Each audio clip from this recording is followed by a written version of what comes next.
В Республиканской детской библиотеке подвели итоги конкурса «Новогодний калейдоскоп». Ежегодно его проводит Республиканский центр дополнительного образования. Участие в нем принимают как творческие объединения центра, так и школы со всех районов республики. Также в этом году в конкурсе приняли участие и дошкольные образовательные учреждения. Всего более 500 работ.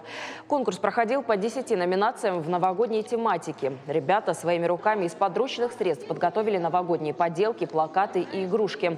В каждой номинации 3 призовых места. Выставка работ продлится 10 дней. Я подготовила новогоднюю композицию для конкурса «Новогодний калейдоскоп». Мне помогала мама. Домик мы делали из шпажек, а елочку мы из бумаги сделали сами. Мне за эту композицию присудили 2-е место.